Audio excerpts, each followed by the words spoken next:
17-year-old Tyler Blackwood filmed himself kicking over a homeless man's collection of empty cans while his friends laughed in the background, posted it to social media with the caption, "Cleaning up the streets," and went viral for all the wrong reasons within 6 hours. By the time his father, billionaire tech CEO Richard Blackwood, saw the video that night, it had been viewed 8 million times, and their family name was trending alongside words like privilege, cruelty, and disgrace. Before we dive in, drop a comment and let us know where you're watching from. We'd love to hear from you.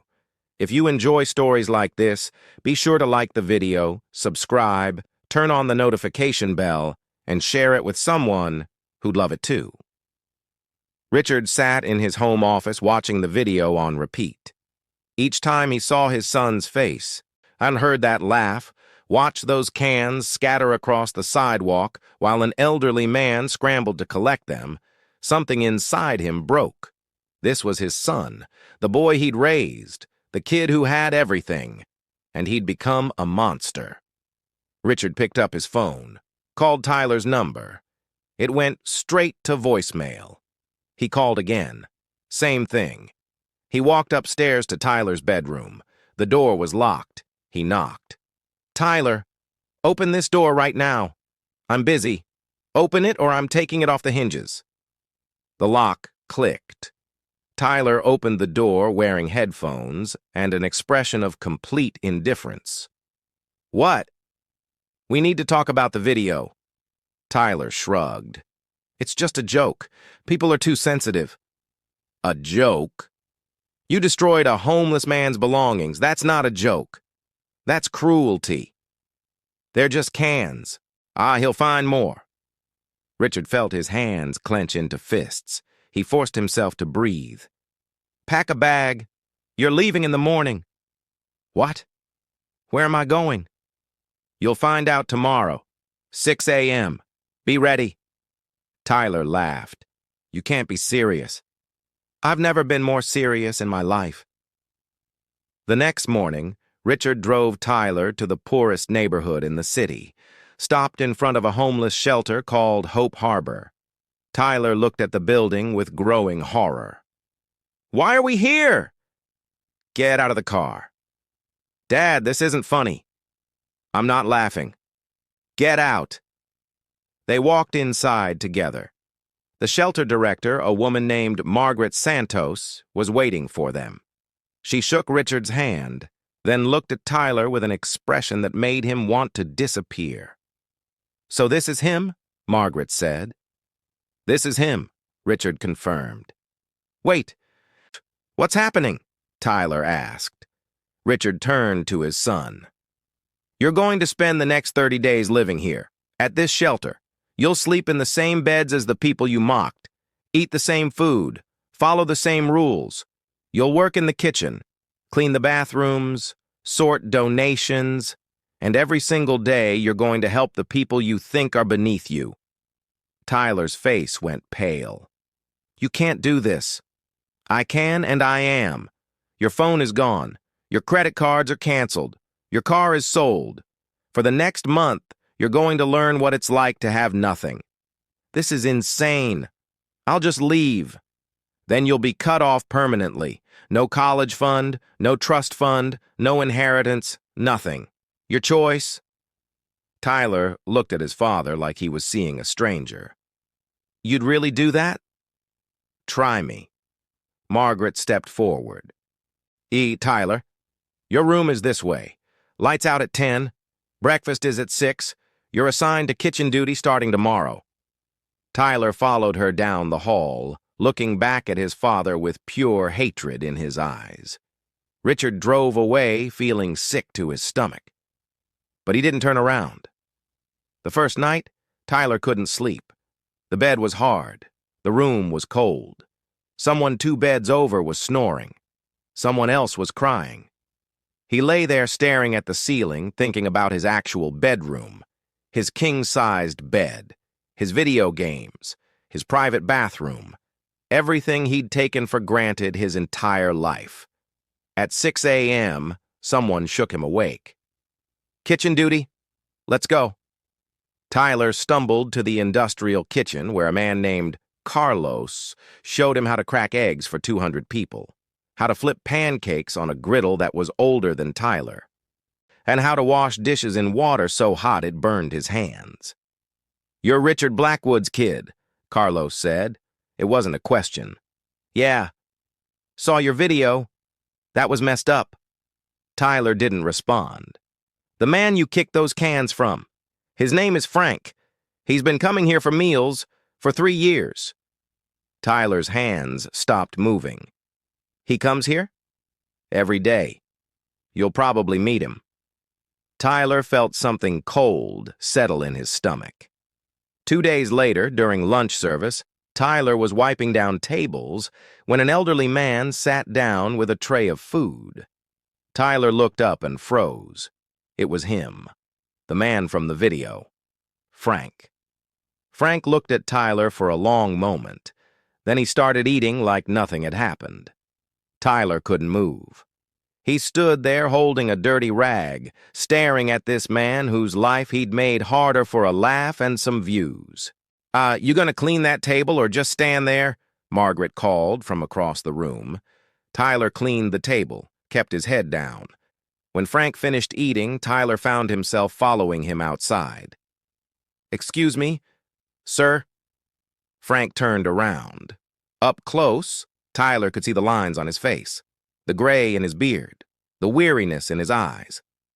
"I know who you are," Frank said quietly. "I'm sorry for what I did. I'm really sorry."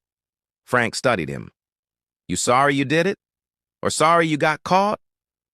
Tyler opened his mouth, closed it.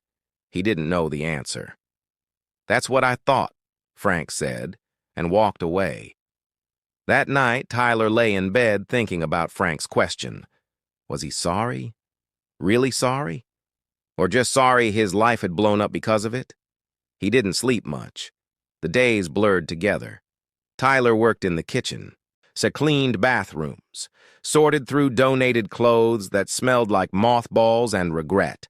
He ate the same meals as everyone else, slept in the same beds, stood in the same lines, and slowly, something shifted. He started learning people's names. Carlos, who'd lost his job when the factory closed and was trying to get back on his feet. Maria, who'd fled domestic violence with her 2 kids. James, a veteran with PTSD who couldn't hold down a job but was one of the kindest people Tyler had ever met. These weren't just homeless people, they were people, with stories, with dignity, with dreams. On day 12, Tyler was taking out the trash when he saw Frank sitting on the back steps counting cans. The same cans Tyler had kicked over. Frank collected them every day, turned them in for recycling, made maybe $5 or $10 at a time, and Tyler sat down next to him. "Can I ask you something? Why do you collect cans?" Frank didn't look at him. "I'm saving up." "For what?" "A bus ticket to Oregon. My daughter lives there. Haven't seen her in 8 years. I want to meet my grandson before he forgets I exist." Tyler felt something crack open in his chest. "How much do you need?" $237. Got 84 so far. "How long have you been saving?" 2 years. 2 years. To save $84. Tyler used to spend more than that on lunch.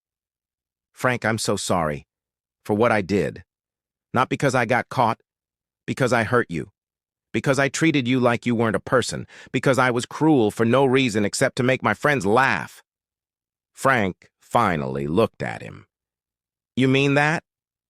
"Yes, sir. I do." Frank nodded slowly. "And then I forgive you." Tyler started crying right there on the steps. This man who had every reason to hate him had just given him grace he didn't deserve. That weekend, Tyler asked Margaret if he could do something special. She listened to his idea and smiled. "I think that would be wonderful." Tyler organized a can drive at the shelter. Got all the residents involved. They spread out across the city collecting cans and bottles. By Sunday night, they had bags and bags piled up in the common room. Monday morning, Tyler and Frank took them to the recycling center. The total came to $173. Frank stared at the money like it was $1,000,000. "This isn't from me," Tyler said. "This is from everyone at the shelter. We all wanted to help." Frank's eyes filled with tears. "I can get my ticket. And I can see my daughter." They bought the bus ticket that afternoon. Frank was leaving in 2 days. The night before Frank left, the shelter threw him a going-away party.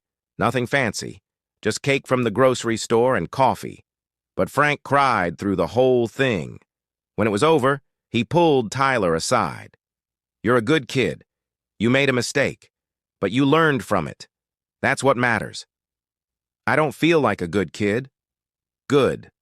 That means you're growing." Frank left the next morning. Tyler helped him carry his bag to the bus station. They hugged goodbye, and Tyler watched the bus pull away, carrying a man who'd taught him more in 2 weeks than he'd learned in 17 years. On day 30, Richard came to pick up Tyler. Margaret met them in her office. "How was he?" Richard asked. "He was resistant at first, angry, entitled. But something changed around week 2. He started seeing people instead of problems. He organized the can drive for Frank. He's been tutoring some of the kids in math. He's been different." Richard looked at his son. Tyler looked different too, thinner, tired, humbler. They drove, home in silence. When they pulled into the driveway of their mansion, Tyler stared at the house like he'd never seen it before. "It's so big," he said quietly. "Same size it's always been." "I know. That's the problem." They went inside. Tyler's room was exactly how he'd left it. But it felt wrong now. Too much space, too many things, too much everything. "Dad, can I ask you something?" "The trust fund. The money you said I'd lose if I didn't do this." "What about it?" "I want to give most of it away. To Hope Harbor, to other shelters, to programs that help people like Frank." Richard stared at his son. "You're serious." "I've never been more serious about anything in my life." 6 months later, Tyler started a nonprofit called Second Chances. It helped homeless individuals save for bus tickets, job training, housing deposits, whatever they needed to get back on their feet. The first grant went to Frank, who'd reconnected with his daughter and was getting his life together in Oregon. Tyler documented everything on social media. Not for clout, but to show people that change was possible. That privilege could be used for good. That cruelty could transform into compassion. The video of him kicking those cans still existed, still haunted him. But next to it now were hundreds of videos of him serving meals, organizing drives, helping people. The comments section had changed, too. "This is what real growth looks like. He messed up, but he's actually doing the work to be better. More privileged kids need to learn this lesson." On the 1-year anniversary of the video going viral, Tyler posted a new one. Him sitting with Frank in Oregon. They were eating dinner together, laughing. Frank's grandson was climbing on Tyler's back. The caption read, "A year ago, I was the worst version of myself. I hurt someone for a joke. My dad gave me a choice. Learn or lose everything. I chose to learn. This is Frank, the man I wronged.